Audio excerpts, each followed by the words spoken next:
great honor for me to attend this conference, and also because my visit here reminds me of my very dear brother Hassan Suhail Murad, who I miss every day. He was such a wonderful person, and I think this university is his great contribution towards Pakistan and towards learning, and would remain his sadqa jariya forever inshallah.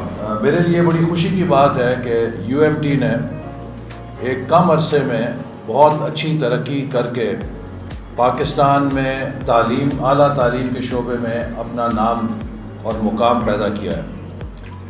آج پاکستان جس مقام پہ کھڑا ہے، ہم سب کی ذمہ داری ہے کہ ہم اگلے 25 سالوں میں جب پاکستان 100 سال کا ہوگا 2047 میں، تو اس بات کو یقینی بنائیں کہ ہمارا مستقبل وہ نہیں ہوگا جو 75 سالوں میں ہم نے ملک کے لیے بنایا ہے. اور اسی لیے جب بھی یونیورسٹیز میں مجھے دعوت ملتی ہے تو میں اس موقع کو ضائع نہیں کرتا، کیونکہ نوجوانوں سے مخاطب ہونے کا موقع ملتا ہے. اور آج پاکستان کے اندر بحیثیت منسٹر آف اکنامک پلاننگ جب مجھ سے کوئی پوچھتا ہے کہ آپ کی کیا بنیادی ذمہ داری ہے، تو میں انہیں یہ کہتا ہوں کہ planning for Pakistan future is planning for Pakistan youth.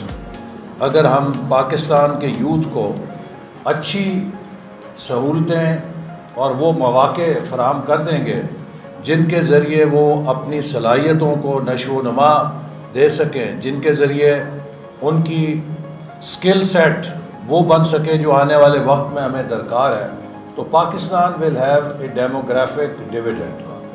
لیکن اگر ہم نے نوجوانوں کو وہ صلاحیتیں نہ دیں اور پاکستان کو ان چیلنجز کے لیے تیار نہ کیا جو کہ آنے والے وقت میں ہمیں درپیش ہیں، تو پھر یہ نوجوان پاکستان کے لیے ڈیموگرافک ڈیزاسٹر بھی بن سکتے ہیں.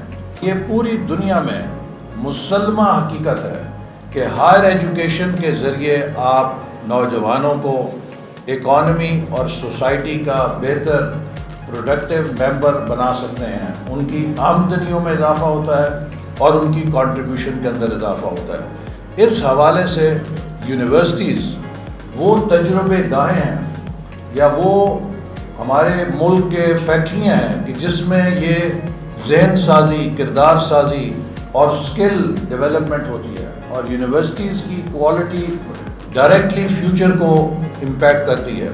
اور خاص طور پہ ایک ایسے وقت میں کہ جب ہم ایک نالج ریولوشن ایج کے اندر ہیں، آنے والا وقت جو ہے اس میں ٹینجیبل جو روایتی ایسٹس تھے جس میں لینڈ تھا، لیبر تھی، ریئل اسٹیٹ اور پیسہ تھا، اس سے زیادہ اب ویلیو نالج کیپٹل کی ہے. اور انوویشن اور ٹیکنالوجی ہر سیکٹر کو ری ڈیفائن کر رہی ہے، اور یونیورسٹیز کا یہ کام ہے کہ وہ ہمیں ان نئے چیلنجز کے ساتھ ہمکنار کرنے کے لیے ایسی ریسرچ کر کے دیں، ایسی انوویشن کر کے دیں کہ جس سے ہم اپنے مسائل کو حل کر سکیں. آج ہم جب کنسٹرکشن انڈسٹری کے اوپر جائزہ لیتے ہیں تو یہ پوری دنیا میں one of the major drivers of economy ہے، اور پاکستان میں بھی یقیناً اس کا ایک بہت اہم رول ہے. لیکن پچھلے 20-30 سالوں میں بین الاقوامی سطح پر کنسٹرکشن انڈسٹری میں ٹیکنالوجی اور انوویشن نے بہت گہرا اثر چھوڑا ہے اور تبدیلیاں لائی ہیں. مثال کے طور پہ 3D پرنٹنگ جیسی ٹیکنالوجی، مثال کے طور پہ مٹیریلز کے اندر جو نئے مٹیریلز آ رہے ہیں، اسی طرح جو کنسٹرکشن کی ٹیکنالوجیز ہیں، ویٹ کنسٹرکشن سے ڈرائی کنسٹرکشن کی طرف انڈسٹری موو کر چکی ہے. اور اسی طرح جو آج آپ اگر چائنا میں جائیں تو آپ کو نظر آتا ہے کہ وہ 20 منزلہ عمارت جو ہے وہ مہینوں کے اندر دیکھتے دیکھتے 6 مہینوں میں کھڑی کر دیتے ہیں. اور پری فیبریکیٹڈ جو انڈسٹری کے پریکٹسز ہیں وہ انہوں نے ان کو میس اسکیل کے اوپر لا کے اکانومیز آف اسکیل پیدا کر کے کنسٹرکشن کاسٹ کو کم کر دیا ہے. لیکن اگر آپ پاکستان کی کنسٹرکشن انڈسٹری پہ نظر ڈالیں تو کم و بیش ہماری کنسٹرکشن انڈسٹری اسی سٹینڈرڈ کے اوپر چل رہی ہے جو 30 یا 40 سال پہلے جس طرح کا جو کنسٹرکشن کا پیراڈائم تھا ہم اسی کے اوپر ہیں. دوسری طرف حال ہی میں ہم نے ایک بہت بڑے کلائمیٹ ڈیزاسٹر کا سامنا کیا ہے اور Pakistan today is amongst the top 10 most vulnerable countries as far as climate disaster is concerned. تو ہم اب جو تعمیر نو کرنے کے لیے منصوبہ بنا رہے ہیں اس کے بھی ایک جو ڈیفائننگ ایلیمنٹ ہے کہ how do you reconstruct a resilient and adaptable infrastructure کہ جو مستقبل کے کلائمیٹ ڈیزاسٹرز کے لیے ہمیں ان کے رسکس کو میٹیگیٹ کرنے کے اندر مدد کر سکے. لہٰذا پاکستان کی اب کنسٹرکشن انڈسٹری میں جو ریزیلینس ہے اور اڈیپٹیبلٹی ہے اسے ایک بہت مستقل عنصر کے طور پہ شامل کرنا ہوگا، وگرنہ ہم تعمیر کرتے رہیں گے اور کلائمیٹ ڈیزاسٹر انہیں تباہ کرتے رہیں گے اور پھر ہم تعمیر کرنے کی کوشش کریں گے تو ہم اس سائیکل کو افورڈ نہیں کر سکتے. اس کے ساتھ ساتھ میں یہ چیز بھی ضرور کہنا چاہتا ہوں کہ ہمیں اپنے کنسٹرکشن کے انڈسٹری میں کوالٹی ایشورنس اور کوالٹی سٹینڈرڈز کے لیے بھی ضرورت ہے. اور خاص طور پہ یہ بات میں آپ کو پبلک سیکٹر کا ایک کسٹمر ہونے کی حیثیت سے کہہ سکتا ہوں کہ افسوس سے کہنا پڑتا ہے کہ جو پبلک سیکٹر کے اندر ہماری انویسٹمنٹ جاتی ہے کنسٹرکشن میں اس کو آن ایوریج ہم کہہ سکتے ہیں کہ 30 سے 40% لیکیجز، کئی جگہ 50% بھی وہ لیکیجز کا شکار ہو جاتی ہے. اور ہماری کنسٹرکشن انڈسٹری میں اور پبلک سیکٹر کے محکموں کے اندر بہت ساری جو کرپٹ پریکٹسز ہیں ان کو انسٹیٹیوشنلائز کر دیا گیا ہے اور اس کی وجہ سے ہمارے جو وسائل ہیں وہ ضائع چلے جاتے ہیں اور وہ پوری طرح بروئے کار نہیں لائے جا سکتے. میں آپ کو ایک چیز شیئر کرنا چاہتا ہوں اور میرا خیال ہے کہ یہ ہم سب پاکستانیوں کے لیے ایک ہوش ربا حقیقت ہے. اگر ہم اس کو اپنے پیش نظر رکھیں تو شاید ہمیں رات کو آرام سے نیند نہ آئے. اگر آپ چیف ایگزیکٹو آفیسر ہیں اپنی کمپنی کے اور آپ کی بیلنس شیٹ کے اوپر یہ نمبرز ہوں گے تو آپ کبھی بھی رات کو سکون کی نیند نہیں سو سکیں گے. اگر کوئی آرگنائزیشن یا کوئی گروپ کولیبریشن کے موڈ میں نہیں کام کرتا تو وہ کامیاب نہیں ہو سکتا، وہ تباہ ہوتا ہے. آج پاکستان کو بھی ٹیم پاکستان کی ضرورت ہے. پاکستان کو اپنے تمام خیالات اور نظریات کو برقرار رکھتے ہوئے ایک ہائر لیول کے اوپر کولیبریٹ کرنے کی ضرورت ہے. Democracy is pluralism. What is pluralism? یہ خاص طور پہ میں نوجوانوں کو یہ بات کرنا چاہتا ہوں اس لیے کہ میں ایک زندہ مثال ہوں اس انٹالرنس کی کہ جو جب دماغ میں انجیکٹ کی جاتی ہے تو انسان سے ایک وحشی بن جاتا ہے اور اس میں کوئی تعلیم کی یا کسی چیز کی فرق نہیں پڑتا.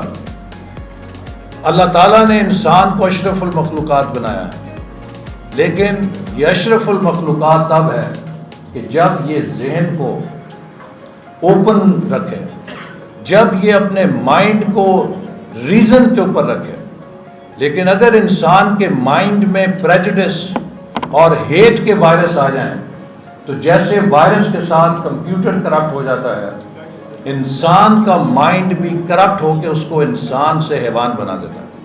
ہمیں آج اس بات کو تسلیم کرنا ہوگا کہ ہمارے خیالات میں اگر فرق ہے، ہماری اگر سوچ میں فرق ہے تو جس کا سوچ فرق ہے that does not make him a lesser Pakistani, that does not make him a lesser Muslim or a lesser person of faith or lesser human being for that matter. We can all have our own shades of opinions. ہم میں سے ہر کسی کی interpretation of reality بھی فرق ہو سکتی ہے لیکن اصل حقیقت ہم سب کی انٹرپریٹیشنز کا مجموعہ ہو سکتی ہے. تو اگر ہم میں سے کوئی شخص یہ سمجھے کہ میری ہی interpretation of reality absolute reality ہے تو پھر ہم بلیک اور وائٹ اور بائنری موڈ کے اندر چلے جاتے ہیں جہاں 0 ہے یا 1 ہے بلیک ہے یا وائٹ ہے. میرا خیال ہے کہ یہ دنیا گرے ہے, نہ بلیک ہے نہ وائٹ ہے. وی آل operate in sheds of grey. اور وہ چیزیں اگر ہم سمجھ سکیں کہ کس طریقے سے ایک دوسرے کے ساتھ مکالمہ کرنا ہے, ایک دوسرے کے اختلاف کو برقرار رکھتے ہوئے اپنی لارجر کلیکٹیو آئیڈینٹی کو کمپرومائز نہیں ہونے دینا, then we don't have a problem. لیکن اگر یہ پولرائزیشن ہمیں اس مقام پر لے جائے کہ جہاں پر ہم اختلاف کو نفرت میں تبدیل کر دیں اور ہم اختلاف کو دوسرے کے وجود کو تسلیم کرنے سے انکار کرنے پہ پہنچ جائیں, پھر ہمیں کسی دشمن کی ضرورت نہیں ہے. تو لہٰذا میری اپیل ہے نوجوانوں سے اور میرا میسج ہے کہ you are free to have your opinions, but at the same time you must accept others' right to hold their opinions. And while you may have a different opinion, you must believe that the other person can have right to same dignity and same respect as you demand for yourself. 75 سالوں میں پاکستان فیل اس لیے نہیں ہوا کہ پاکستان دوسرے ملکوں سے زیادہ کرپٹ تھا. پاکستان اس لیے فیل نہیں ہوا کہ دوسرے ملکوں سے زیادہ نالائق تھا. پاکستان اس لیے فیل نہیں ہوا کہ دوسرے ملکوں سے ہم نے پالیسیاں بہتر نہیں بنائیں. ہم نے دوسرے ملکوں سے پالیسیاں بھی بہتر بنائیں. ہم دوسرے ملکوں جتنے دیانتدار بھی ہیں, ہم کئی دوسرے ملکوں سے جو ہم سے آگے نکل گئے قابل بھی زیادہ ہیں, تو پھر ہم کیوں نہیں آگے ہو سکے؟ Only one reason, political instability and lack of continuity of policies. یہ وہ ایک بات ہے کہ جو ہمیں پلے باندھنی چاہیے کہ اگر ہم نے اگلے 25 سال اپنے بچانے ہیں تو پاکستان کی اسٹیبلٹی پہ کمپرومائز نہیں کرنا. پاکستان کو ایک پرامن فضا دینی ہے جس میں کہ ہم پاکستان کی اقتصادی ترقی کے بیج کو پھول بنا سکیں. اور آج ہماری جو سنگولر ترجیح ہے وہ یہ ہے کہ پاکستان کو ایک ایکسپورٹ لیڈ گروتھ اکانومی میں ڈھالنا ہے. کنسٹرکشن انڈسٹری ہمارے ملک کے لیے, جہاں ایک اربنائزنگ سوسائٹی ہے, بہت تیزی کے ساتھ شہر بھی پھیل رہے ہیں, ہاؤسنگ نیڈز بھی پیدا ہو رہی ہیں, انفراسٹرکچر نیڈز ہیں, ہماری اپنی اکانومی کے ساتھ ایک بہت بڑی اکانومی باہر بھی ہے. آج سعودی عربیہ ایک بہت بڑا شہر آباد کر رہا ہے, نیوم سٹی. اس کے اندر ہماری کنسٹرکشن انڈسٹری کا کیا شیئر ہے؟ اسی طرح دنیا میں کئی اور ممالک کے اندر بڑے بڑے پروجیکٹس چل رہے ہیں, ہم ان کے اندر کیوں نہیں جا سکتے؟ بنیادی وجہ یہی ہے کہ ہمیں ان بیسٹ پریکٹسز کو لے کر آنا ہے تاکہ ہم گلوبلی کمپیٹیٹو ہو سکیں اور اس انڈسٹری کو نہ صرف اپنی ضرورت کے لیے ترقی دیں بلکہ اس انڈسٹری کے ذریعے ہم دنیا کے بڑے بڑے پروجیکٹس میں جا کے حصہ لے کر اس کو ایک سورس آف ایکسپورٹ یا ارننگ فار پاکستان بھی بنائیں تاکہ زر مبادلہ بھی آ سکے. ہمارے آرکیٹیکٹس بہترین آرکیٹیکٹس ہیں, ہم کیوں نہیں دنیا کے بڑے بڑے پروجیکٹس کے لیے پاکستان میں آرکیٹیکچرل ہاؤسز ایسے کھڑے کریں کہ جو دنیا کے بڑے بڑے پروجیکٹس کو بیک اینڈ کے اوپر اور ان کے ڈیزائننگ کے اندر کام کر کے دیں, اور ہمارے آرکیٹیکٹس جو ہیں وہ پاکستان کے لیے بہترین زر مبادلہ لے کر آئیں. تو لہٰذا آخر میں صرف یہی کہوں گا کہ میری گزارش ہے کنسٹرکشن انڈسٹری سے کہ وہ نئے ٹیکنالوجیز کی ایڈاپشن کے لیے کہ جس سے ہم کاسٹ آف کنسٹرکشن کو کم کر سکیں, جس سے ہم کلائمیٹ چینج سے اس کو ہم آہنگ کر سکیں, جس سے ہم اس کنسٹرکشن انڈسٹری کے ذریعے جاب کریشن بھی کریں اور اس کے ساتھ ساتھ اس کو ایکسپورٹ لیڈ گروتھ کا ایک انسٹرومنٹ بنائیں. ان ساری چیزوں پہ میں امید کرتا ہوں کہ یونیورسٹیز کے ساتھ مل کر آپ ایسے سلوشنز نکالیں گے جو پاکستان کی اکانومی کو تیزی سے آگے لے جانے میں مددگار ہوں گے. We all have to now work as a team. اور میں صرف جہاں بات شروع کی تھی یہی ختم کروں گا کہ آئی تھنک کہ ہماری نسل کے لیے, for some one representing my generation, جس نے کہ 25 سال 50 سال سے 75 سال کا جو سفر ہے, یہ دیکھا کہ ہم 6 قدم آگے گئے تو 8 قدم پیچھے دھکیل دیے گئے. ہمیں اس نوجوان نسل کو, اس کے اندر اتنا پوٹینشیل ہے, اس کے اندر اتنی صلاحیت ہے کہ my generation's only job left is کہ we give them a platform کہ یہ جس سے خود کو لانچ کر سکیں اور نیکسٹ 25 ایئرس کو یہ پاکستان کے لیے 50 سال کی ترقی کر سکیں اگلے 25 سالوں کے اندر. اور there is no reason why Pakistan should not be in the top 10-15 economies by 2047 when we achieve 100 years. اور but that will require, ابھی مجھے بتا رہے تھے ابراہیم صاحب کچھ لوگوں کے لیے کہ جو باہر سے آئے ہیں with great passion سے ہی تعمیر ہوتی ہے. We need one generation to devote for Pakistan's, to devote themselves for Pakistan's reconstruction. جیسے جب پاکستان بنا تھا تو جس نسل نے پاکستان کو بنایا تھا اس نے یہ نہیں سوچا تھا کہ واٹس ان فار می. انہوں نے کہا تھا کہ ہم نے قربانی دینی ہے لیکن we'll give freedom to our next generation. We need one generation to sacrifice their today for tomorrow of future generations. So let us all commit that we'll give in our best because now the world is very competitive. Let us pledge کہ ہم universities سے بھی ان کو تیار کریں گے مستقبل کے لیے اور یونیورسٹیز جو ہیں ایکیڈیمیا انڈسٹری کے میٹنگ پلیس ہوں گے تاکہ یہاں سے وہ انوویشن پیدا ہو, وہ ریسرچ پیدا ہو جس سے پاکستان کی اکانومی براہ راست فائدہ اٹھا سکے. اینڈ آئی ایشور یو کہ انشاءاللہ تعالیٰ we will work to set up a national centre for construction industry جس میں جو اچھی ہماری یونیورسٹیز ہیں لائک UMT اور ادر یونیورسٹیز جو ہم نے جو نیشنل سینٹرز انہوں نے کہا ابھی آصف رضا صاحب نے آرٹیفیشل انٹیلیجنس میں, سائبر سیکیورٹی میں, بگ ڈیٹا کلاؤڈ کمپیوٹنگ میں, آٹومیشن روبوٹکس میں یہ 2017 میں قائم کیے تھے. تو اسی طرح انشاءاللہ ایک national centre of excellence construction industry کے اندر بھی قائم کریں گے اور اس میں ان سینٹرز کی طرح ایک نیٹ ورک آف یونیورسٹیز بنائیں گے. تو آئی ایم شیور کہ اس کے ساتھ we can move forward. Government, academia, private sector, we have to work together as a team to really create a transformational path for Pakistan. Pakistan Zindabad.